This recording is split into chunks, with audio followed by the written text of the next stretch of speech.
Hey everyone, and welcome back to the Secret Sunday session. Today I'm joined by Declan Fraser, a race car driver, and I'm really excited to have Declan on today because I know nothing about racing. And it's one of the things that I love doing on this podcast is bringing people on that I have no idea about their story and what they do, but it's a really great opportunity to learn from the people that we are home breeding here in Australia, which I think is phenomenal. And it's incredible, I think, Declan's story as well of where he started to where he is now, also being still very young, but making a name for himself in the industry. So I don't really want to harp on any more about Declan, your story and what you do, because I think it's best coming from yourself. For those people that are not aware of who you are, who is Declan Fraser and what does he do with himself? Yeah, hello. Firstly, thanks for having me on. It's pretty exciting. Me. There's a bit going on. Grew up racing my whole life. It's just been what I've done. Started off when I was 7 years old at the local. I say the local go-kart track, but the first time I ever drove a go-kart was on the road in like an industrial estate. But like we'll keep that to the side. And then just worked my way up through racing, and then basically achieved what I wanted to achieve in a sense of where I wanted to get to, which was supercars in 2023. So I came off the back of a championship win in Super 2 in 2022, got the call up to main game. Some stuff happened in my career in a sense of the team that I was with sold my car without sort of telling me, and some stuff happened. So now it's about rebuilding my career, and there's a lot that's going on, and it's been a pretty cool career so far, and it's definitely not done yet, and got a lot more to go.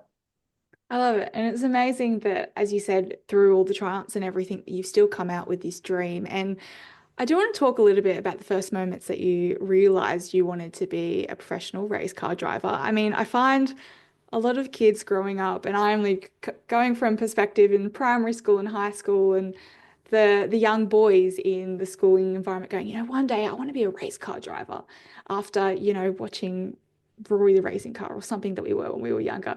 But for you, what was the difference? What was the difference from it being a little kid dream to it actually being a possibility for you?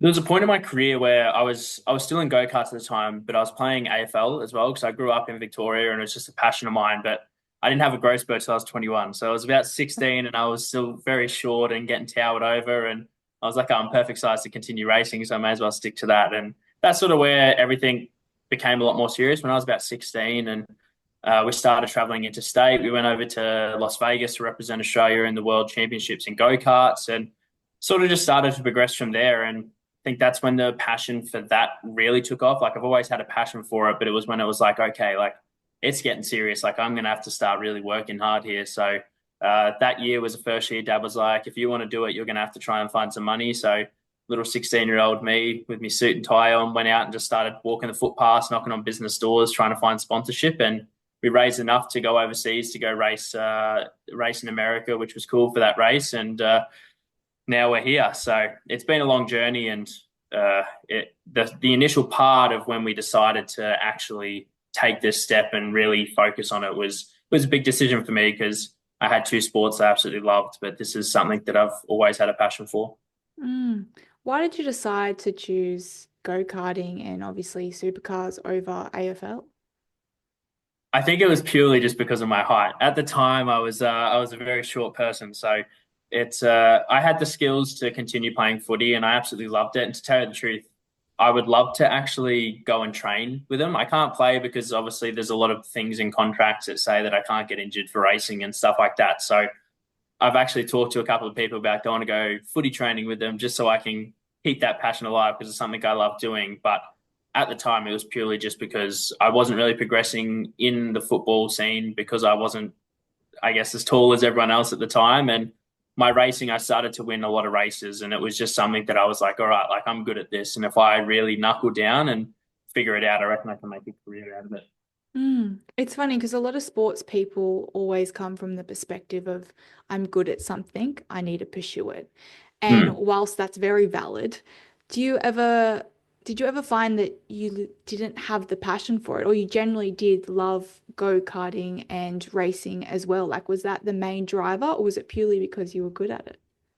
I think I had a passion for it at a very young age. Like I grew up watching it. Dad was a Australian motocross champion, so I've always been around all things motors. But from a very young age, it was a very big passion. And I loved my footy, but I had way more knowledge around racing and the statistics and the drivers and all that type of stuff. So the passion was definitely there. And I guess as we get through this talk, you'll probably understand that when it becomes your job, you start to lose passion, and it's really hard for some people to keep going when the passion sort of dies down. But over the past couple of years, and even with everything that's happened, like the passion's still there, and it's sometimes it's hard to manage the expectations and keep that desire to keep going, especially when things are definitely not going right. But I think back to that 15, 16-year-old kid that was hell bent on making it to where I am today, and I get super grateful. But I also think of what would if I had him sitting in front of me right now, what would I tell him and how would I get to where I am now? And then also, if he asks me, do I still have the passion? I want to be able to tell him, yes, I still do. And we made the right choice, and we're still on track. There's a lot of conversation around the point that, when you do lose passion for a job, for whether it be anything, a relationship, a friendship, whatever that is, that's when you should walk away and that's when you should stop things. But in your experience, why should you keep going? Why should you push through it? If you've lost the love for it, why don't you just walk away? I think it was more the reason that the love was lost, in a sense of there was a couple of years there which are very fresh for me.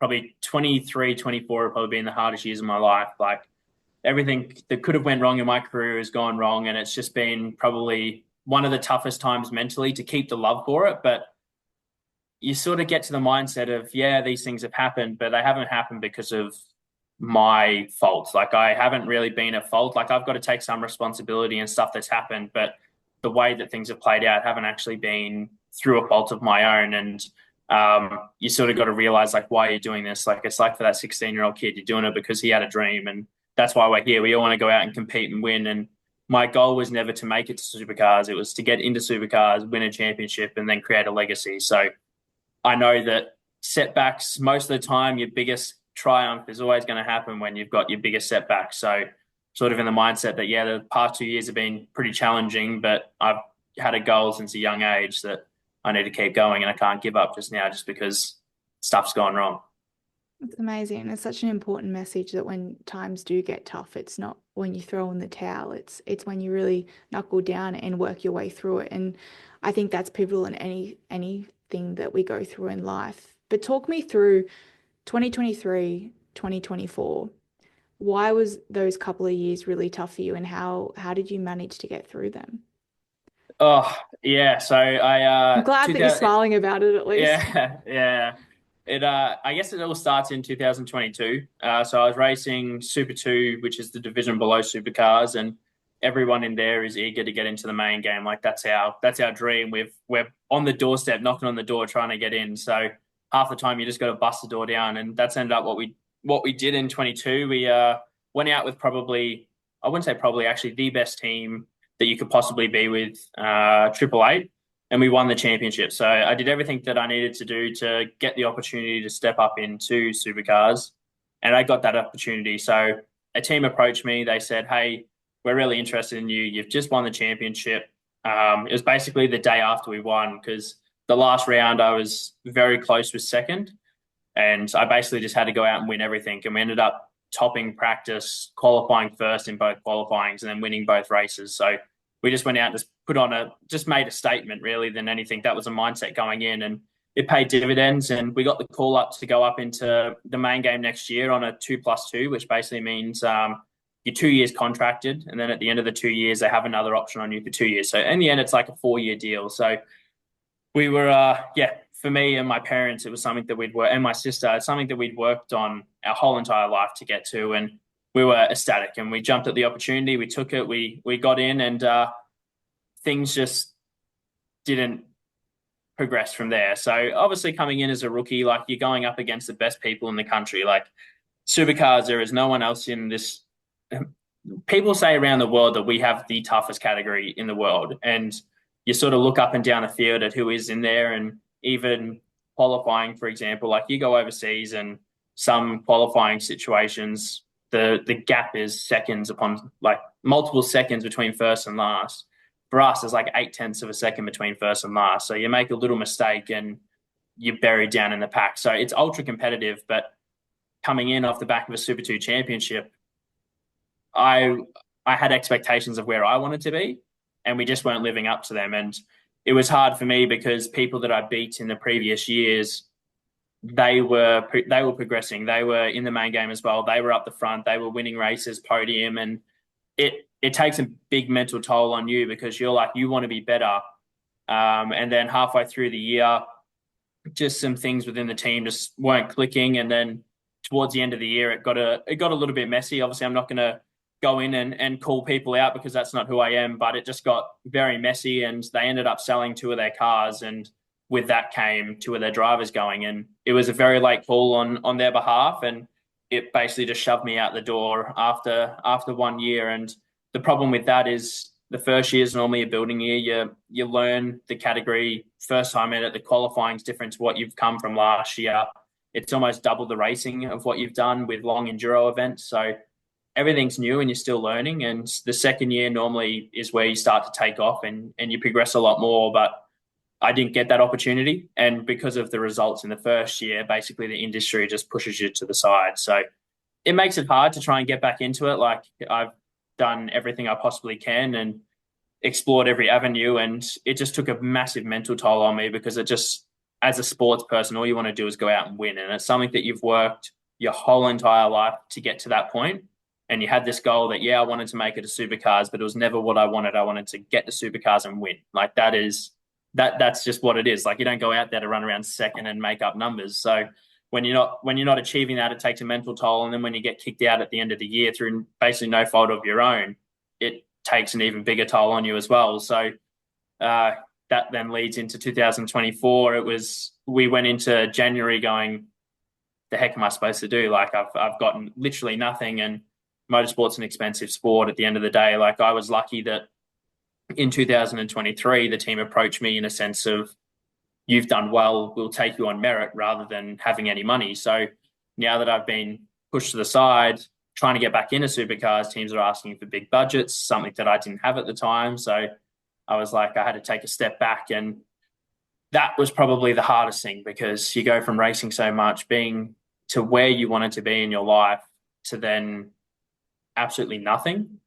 So it destroys you. And then I had a few things in my personal life that went really pear-shaped with friendships, relationships, everything sort of just started crumbling, and it all sort of happened at the start of 24. So everything sort of just compiled and compounded, and the old snowball effect. And it got to a point where it was just like, I just need to just break. So I had probably about a month or two where there was no racing going on. There was nothing, that I just needed to step back and just sort of find myself again, because I feel like some people get lost. And being able to bring yourself back and work internally, because at the end of the day, we can say that these people, stuff happens externally, but at the end of the day, you are what you attract sometimes. So I took some time to sort of work on myself internally and figure out what I needed to do to be better in both my racing, my personal life, and also to the people around me and who I have around me as well, because having the right people and the energy around you definitely helps. So it was a bit of a building year. And then we went into Bathurst and Sandown. I got a co-drive back in supercars, which is partnering up with Andre and BJR. And it was really good. Like I went out there and proved exactly what I needed to do. I finished second in the co-driver sessions. We were running top 5 in both races. We just had unfortunate, like a fuel issue in one race and a strategy issue in another. So through no fault of our own, we sort of got put down the back, but the pace was there, and it really, really showed exactly who I was as a driver, how much I'd matured as well. And also that BJR had a lot more belief in me, and they were willing to give me what I needed to succeed. And it really showed when we were able to go out and finish P2, and everything sort of started to look up, and we got really excited. And then just before Bathurst, the house that I was living in caught fire and burnt down. So like I think it was Friday of Bathurst, I got the call that basically everything that I had in the house, and obviously it was a really good friend of mine's house, it had burnt to the ground. So that was another challenge, that going into the race, I was like, because one of my biggest races of my career, and this has happened the night before. So mentally trying to switch that around, and it sort of I've babbled on a little bit here about No. what 23 and 24 look like, but it's it's definitely been a year of 2 years of reflection and more doing the internal work to keep that passion that 16-year-old kid had at the time to keep going and be like, all right, this is just.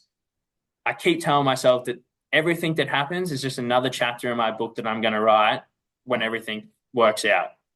And that's just the mindset because at the end of the day, I can't dwell on it. It's just something that I've got to work on and just keep pushing, really. Mm. I think it's really important to highlight how even the people that are sports people or they're in a certain industry, they experience lows. And it's not just sometimes you go through one thing, it's consistently hard sometimes. Yeah. And I love how transparent you are with your story and how you're so open of how much you actually struggled during a time of being cut and feeling like you had nothing and lost and in that sort of snowball effect, how everything seems to always happen at the same time. But in a way, if you're able to get through it and you find a way that works for you to get through it, you can come out stronger and sure of yourself and knowing of yourself, which is so powerful. And during that journey, was it hard to reflect? Was it something that, often we're not taught to do these things. We're not taught that when times get hard, that we need to slow down, that we need to actually step away, take a break, reflect, and actually honor how we're feeling and see how we're feeling and explore those emotions. Was it difficult for you to really reflect and look after your mental health? Yeah, I think it's something that definitely people don't talk about enough because I was in the mindset when it all sort of happened. I was like, all right, what am I doing next? What am I doing next? And I was constantly just putting this pressure on myself that I was failing. Like everything's snowballing. I don't have this, I don't have that. This is failing in this aspect of life, and then this is affected, and everything just compiles in. And I think it takes a big toll on people's mental health to a point where they sort of cover it up and they don't realize what's going on. And they're just like, oh no, I just have to keep going. I have to keep grinding. And yes, it's important to keep working at the goals that you have in place. And in those 2 months where I took a step back, I was still staying relevant in the sense of I was planning on what I had to do rather than just completely being like, the world's stuffed, I'm done. Like, get me out of like, I don't like, it was more of a this is the goals and this is what I have to do, but I just need this time to work on myself. And I think as athletes, we cop a lot of flack online of people, like especially when everything went down, like there was videos made and the headlines that Declan Fraser wasn't good enough and there's comments getting thrown around everywhere. So like we're human beings at the end of the day, like we still have to process stuff ourselves. And I think this experience was something that I've never had to deal with mentally before, but it's now given me the tools that I feel like I can deal with anything in my life. Like I know it sucks that something terrible had to happen in my life that opened my eyes to a sense of my own self-worth and how much, when I did the internal work on myself, how much I have to offer in a sense of like what I can offer teams, but also what I can offer people in life. And I don't want to be that negative Nelly that's hanging around like, oh, life sucks. Like I don't want to be that person. I want to be able to bring positivity to people's lives. And I just want to be a positive impact to wherever I go. And the only way to do that was to step back and look at myself and be like, well, this is what I need to be this type of person in someone else's life. And I think that comes down really important to then when you go back to what you do and what you love, like you take those aspects that you've learned through this hardship to say, all right, I've matured enough that I know that if this happens, I have the tools in my brain to work through it internally, not crash out at the end of the day and just get through it. Because a lot of people, I feel, they don't do the internal work and they don't know how to deal with these certain aspects in life. So even if stuff's not going wrong, just being able to sit there with your own thoughts and be like, all right, this is what I'm feeling and this is how I'm processing it. It's just going to help in every aspect of life. Did it ever scare you to think about the thought that when you're doing this work, knowing that you're changing your perspective, you're changing who you're hoping to attract and bring into your life, knowing that you might have to filter through a few people and a few workplaces and a few different environments. Did it ever scare you that you may end up on your own? Drastically. Mm, Yeah, it was terrible. The feeling of I think it took a while to feel like I was safe alone, if that makes sense. yeah. Um, But then when you realize that your thoughts are your thoughts and the way that you manage it is more telling of the way that they actually come into your brain. Like I can have terrible thoughts, but if I know how to manage it, I'm like, okay, that's just a thought. It's not an action. I can go out there and still be the person that I need to be to show up for my friends, for my family, for my workplace, for my career. Like I know that the negativity or the doubt that pops into my mind of, well, what if this doesn't work or what if this doesn't work? It's a coping mechanism that everyone tries to hide behind. But if you know that, okay, that's just a thought, it's not actually what's happening, then it gives you the idea that, okay, like, how do I use that thought to, okay, yeah, I'm aware of that. But for me to succeed or to move forward, I need to do this. So I guess learning that, but then realizing that it's okay to be alone. Like I'm fine with being alone now. I don't mind it. Like it's kind of nice. And I'm not alone at the end of the day as well. I've still got my friends and my family and my support network, but I know that internally I can rely on myself if I need to really knuckle down and figure out what's going on. It's a pretty powerful place to be, honestly, when I think you get to a stage knowing that if you've done the work and you've been able to really identify who you want to be, and you are sure of your values and your beliefs and the type of person that you want to live and the life you want to lead, knowing that you may have no one around you, but you're good because you got you. And I feel like that is such a powerful place to be, and that will attract the right people into your life because you're not settling for anything else. And I think often what I see in the work that I do is we don't live authentically with who we are. And we're so often trying to fit ourselves into a box, into a career, trying to force things and make things work. And then realizing why we feel so shit at the end of the day and why we're not fitting into the friend groups or having the relationship that we dream about having because we're not working in alignment with who we are. And I think it's so important that wherever people are on their journey, they find a way to really honor their authentic self or find who that person is. And unfortunately, sometimes it does mean we have to hit whatever it looks like, our mini rock bottoms. But through that, when you do the work and you find yourself and then you don't settle and you really look after you and honor you, you can really start living a life that you want to live. And I feel it's really freeing for a lot of people. And I feel like where you are now is potentially living out that after doing all the work.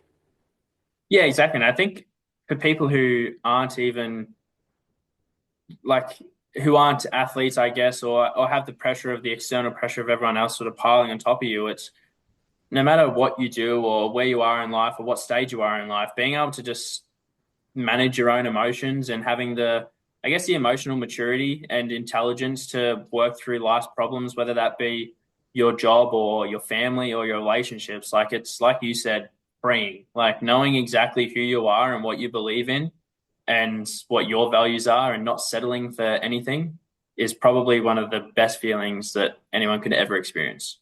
And if Mm. I'm being honest, one of the things that helped me through most of it was breath work. I have a couple of friends that own a breathwork studio down in Melbourne when I was living there, Ella and Nath, and they invited me along to Breath House. So went along there and I was a little bit skeptical at first. And they told me, look, if you start to feel like you're floating and your body's got tingles going on and you feel like you need to cry or like whatever emotion comes up, don't be afraid of it.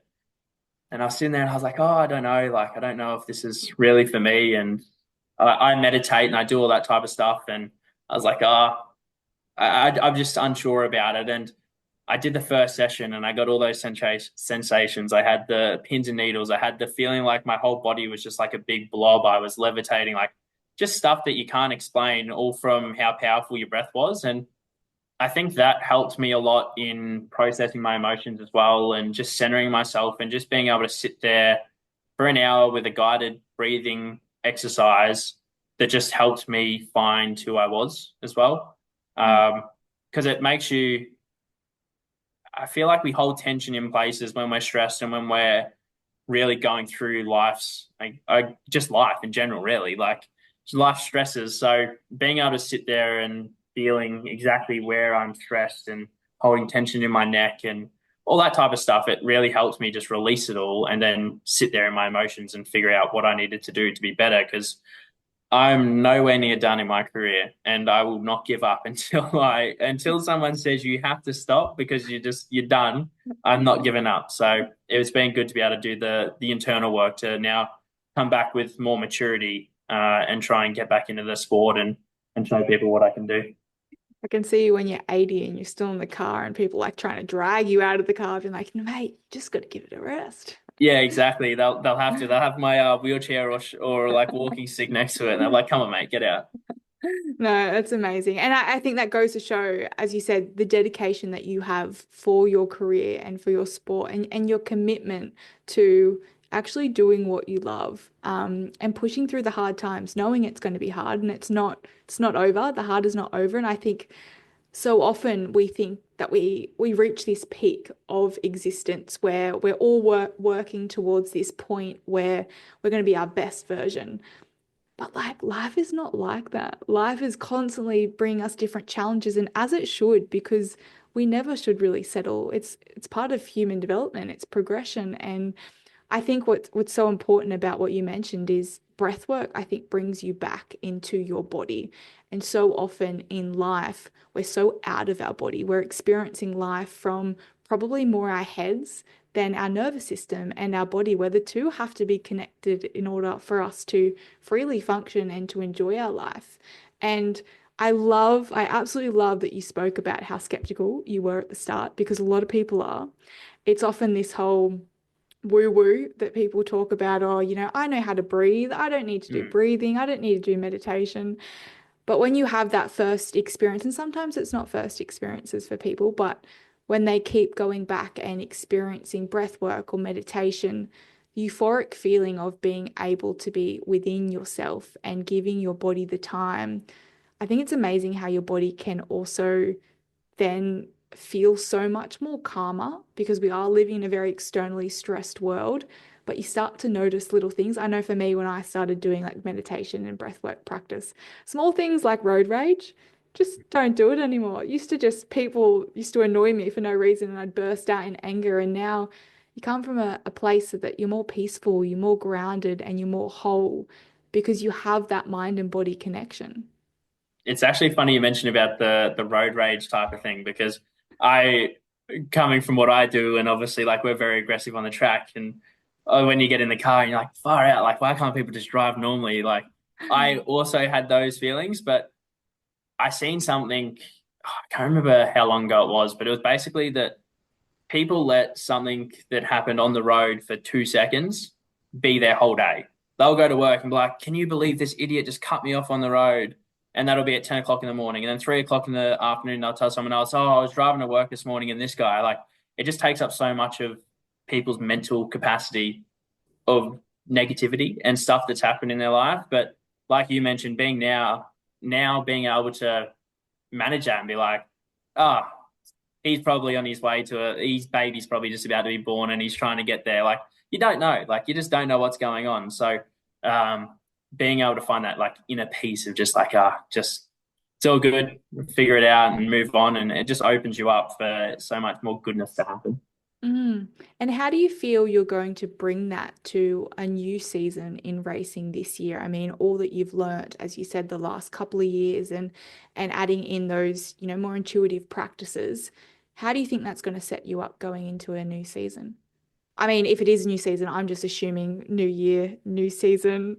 Okay, it Yeah, the is. new Okay, cool. season, yeah. So this year's hard again for me because I haven't been able to secure a drive just because everything, the moving parts and the way that everything's worked. But I have secured a co-drive, which is basically again the two races towards the end of the year, and it's my best opportunity at the end of the day to prove who I am and focus on 2026 because I'm a bit of an investigator. I like to know who's out of contract, who's in contract, and I know that there's going to be hopefully some moving parts within the paddock at the end of 25. So my mental state, to get back to your question, is probably I know what I've experienced now, and I know that the way the industry works a bit better in terms of I've been through the absolute trenches with this industry, and I've been to my absolute lowest point in terms of no drive, going legal battles, like just everything that could go wrong has gone wrong in this space. And I know how to deal with it, but I also have the maturity to say, okay, I don't want to put myself in that position again. So now whatever I do, I have to do that aligns with myself, what I believe in, and something that's going to benefit my career. Because at the end of the day, if I just go back to doing the same thing, I'm going to get the same results. So knowing now that I have the belief, I've always had the belief in myself. I always have. Going into 23, 24, it was hard to carry that belief in. Well, not going into 23 because I just come off the back of a championship win, but the mental battle of trying to stay in that championship mindset when you're getting absolutely trashed out on track and just getting hounded by the media and then losing a drive. It's hard to stay in that mindset, but it's everything external. That's why I got into the mindset of, oh, maybe I am struggling with this. Maybe I'm not good enough. Like we all have those doubts. And I think any athlete would be silly not to admit that they didn't have those doubts, because you've got to process it. If you try and bury it, it's just going to sit there. So I've had those doubts, but I'm more mature and I know how to deal with them, because I know that those doubts come from an external place, not from within, because I know that I'm capable of whatever I put my mind to, and I've worked my ass off to get to where I am. And I know that internally I am confident with what I can do, and what people say that I can or can't do does not matter, because I'll just prove them wrong anyway. So it's just, I feel like it's just a bit more maturity around it now and a bit more self-belief.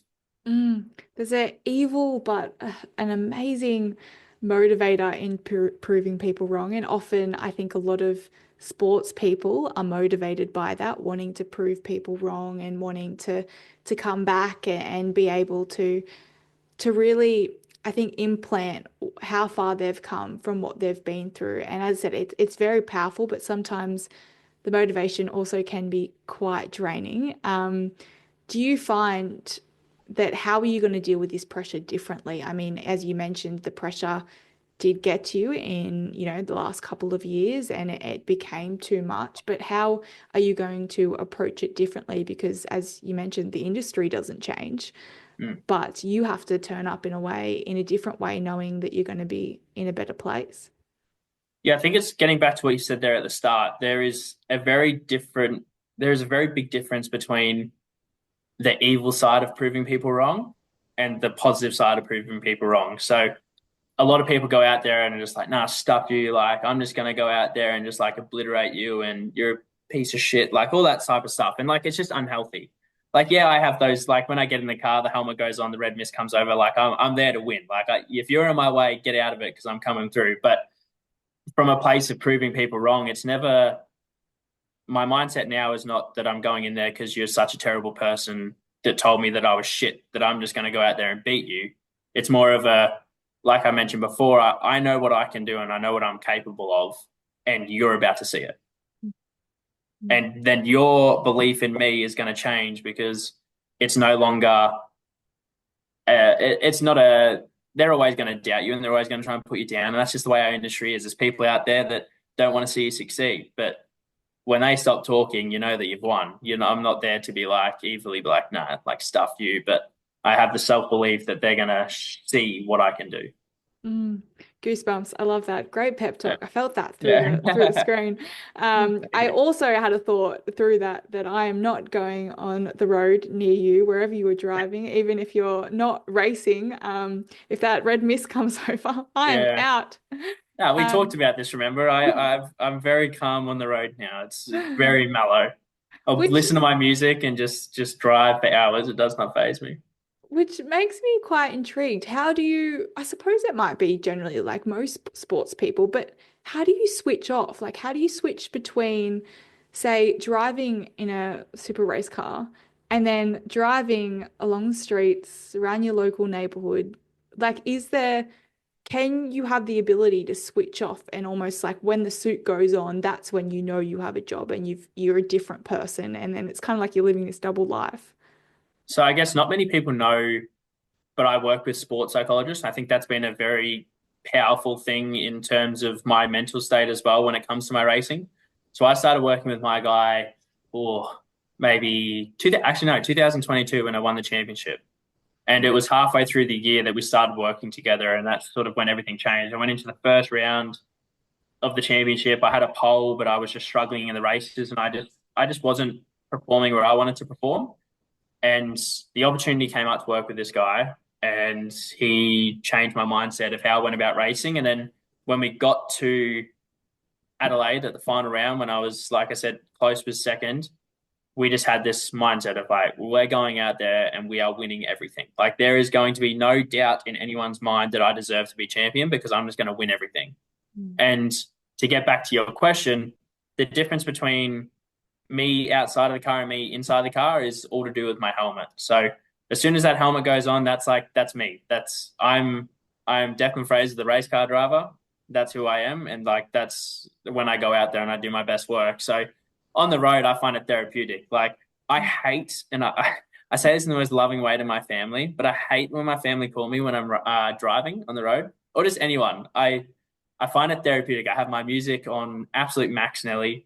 I'm just in my own little world, just going for a nice cruise if it's to the gym or if it's just down to the beach or whatever it is. But it's like some people say, oh, when you leave the racetrack, you want to just separate from it completely. And I get that. Like I find that as well. And sometimes I just want to be away from racing and just recoup, but you never get away from it. So I go crazy if I'm not driving. So sometimes I'll just go for a drive down the road, but it's more therapeutic than it is like I'm up on the wheel. I'm going to go race some people. So I love that. It's kind of like your safe space, your place mm, to like think and contemplate and just be with yourself. And I think everybody needs that. They need their little sacred garden, which I love. yeah.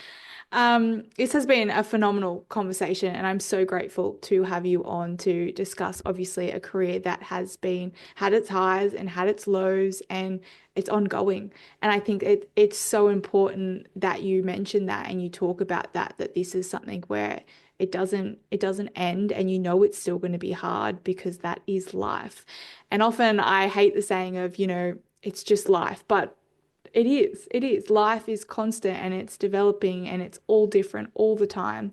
But we just learn to keep turning up. And I think just turning up with the tools that we have and using them the best way that we know how, knowing along the journey we're going to pick up tools and get rid of some. But if we can just turn up and support ourselves in the best way that we know how with people that we want to have in our lives, I think it's really important and it paves us on the way to success, however we define that. I think you made a really good point there and just showing up. But I think people need to really realize that showing up looks different every day. Like every single day, if you are at 10%, that's your 100% for that day. Like, don't feel like you've failed the day. Don't feel like you've wasted the day. Like, if you're at 10%, if you're at 30%, like whatever it may be, if you're at 100%, like that is your 100% for that day. And every day, as long as you're just showing up, doing the work that you need to do internally, externally, whatever it may be to like advance in whatever you are, wherever you are in life, that's your 100%. So I think people get caught up in the fact that, oh, I've had a bad day. I only did this, where it's like, no, like you're at a low. You've just showed up. You've done something that you didn't want to do. And it may have not have been the most amazing thing of your life, and it may have not have been your best quality work, but you still showed up and you did it. So that's your 100% for the day. So good. Yeah, so I just think that it's something that I'm still learning as well. Like some days you just don't have a good day, but yeah, just got to keep showing up, like you said. Absolutely. It's so important. Now, before we get into, I have a little segment at the end. It's called Hindsight. And it's basically I pull some questions out of, it's nothing special really. It's just a Ziploc bag. But Yeah, I pull some questions out of that I've developed over the last season on the podcast that I often just forget to ask because I'm so invested in the story. So I've written down some questions. And before I pick out a couple, I do want to just ask a few quick questions about racing in general, probably just to entertain myself, yeah. because I'm really intrigued and I'm not. And this conversation has been amazing, so deep and so what I truly believe our listeners really want to hear. But for my sake, how many how fast can you get in a race So, car? so Bathurst is our longest straight for our calendar, basically down Conrod, Yeah. and the cars tap out around 300. Wow.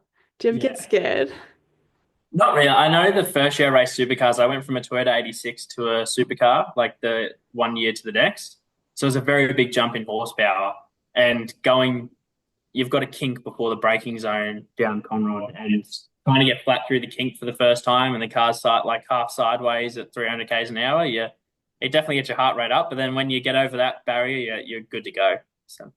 Wow. And talk me through just quickly the physical toll that takes because I've seen some little things and like reels pop up every now and then, but it does take like a physical toll on your body. Like it's almost a workout. Yeah, it's actually quite funny. Like people say, "Oh, you're not a real athlete. Like all you do is push a pedal and stuff like that." But what they don't realize is for our brake pedal, for example, maximum pressure is about 80 kilos of force every single time you hit the brake at maximum pressure. And with what we do is we've got heel toe technique. So we'll push the clutch in, brake, and then move our foot and accelerate at the same time, Wow. which helps us like match gears and stuff going down. So our bodies are constantly moving in these really weird eccentric ways that sort of aren't natural. So a lot of our work is doing that, and then even pulling the gear lever. I think it's like 30 to 40 kilos of force required every single time you push the gear lever. And we can't jump gears. It's like if you want to go up one gear, you got to pull it once. Like it's not like second to third or like a second to fourth. Like you can't skip anything. So um, there's a big physical component that people don't understand. And I got the biggest shock of my life going from Super 2, winning the championship, to the first round of 2023 over the break.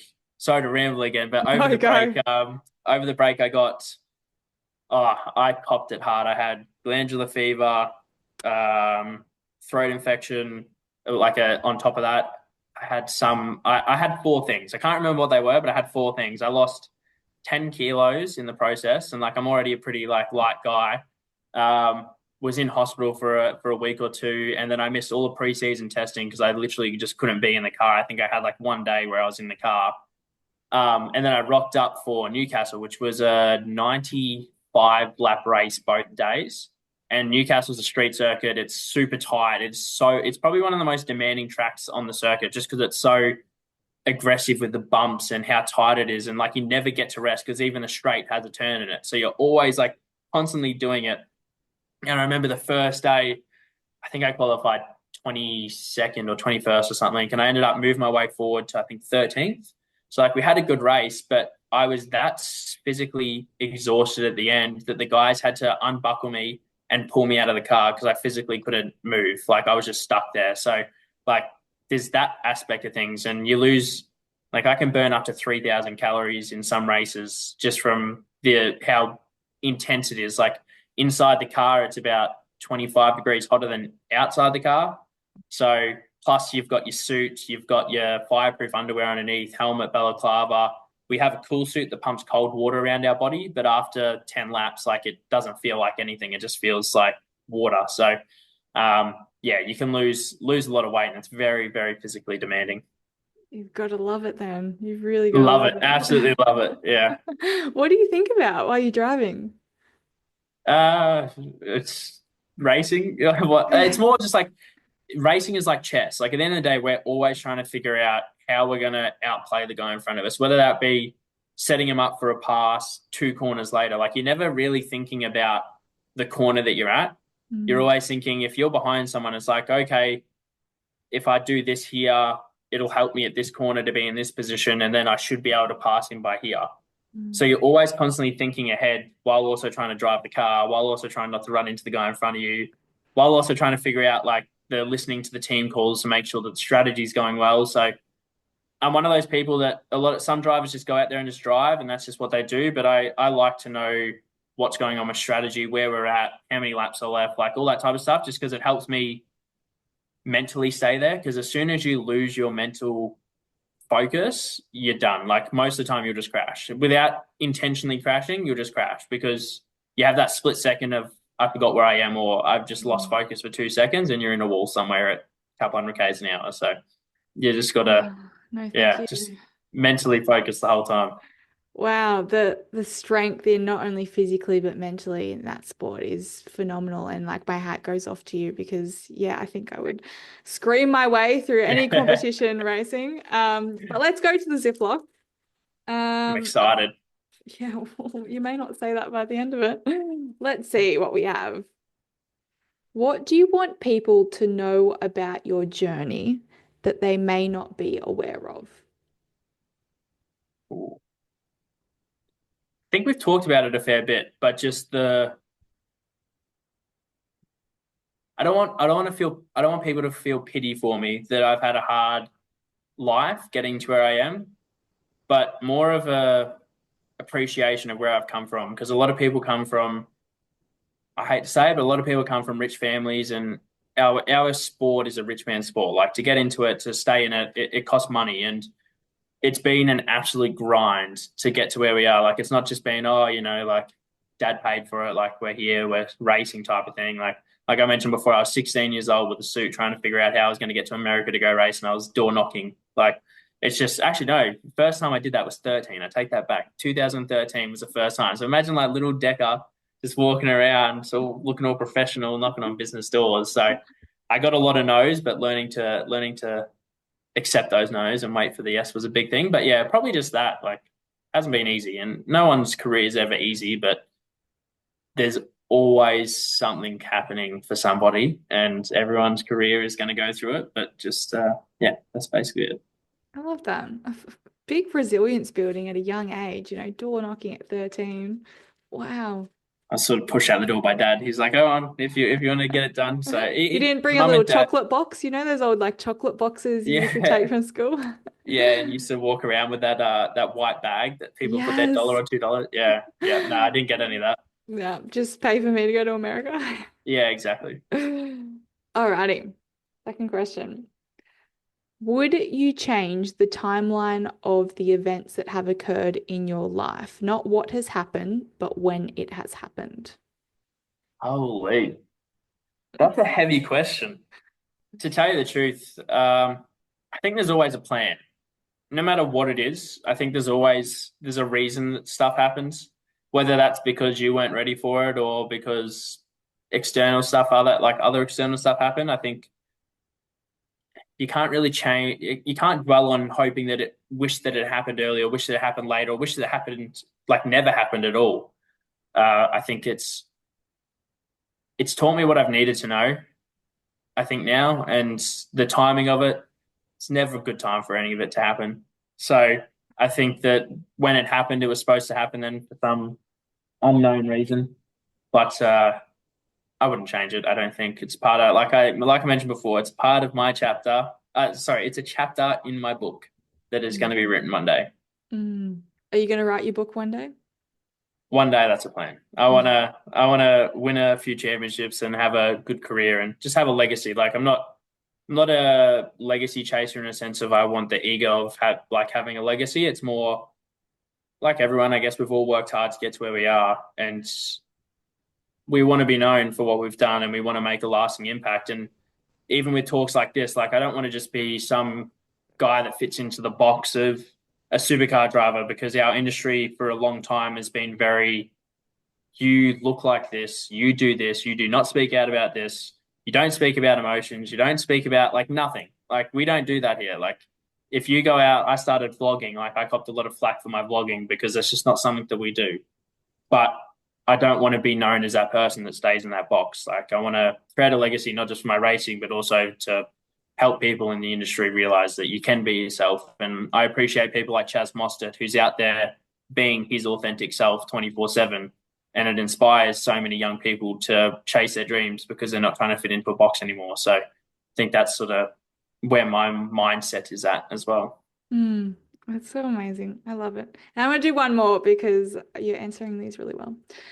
Um, okay.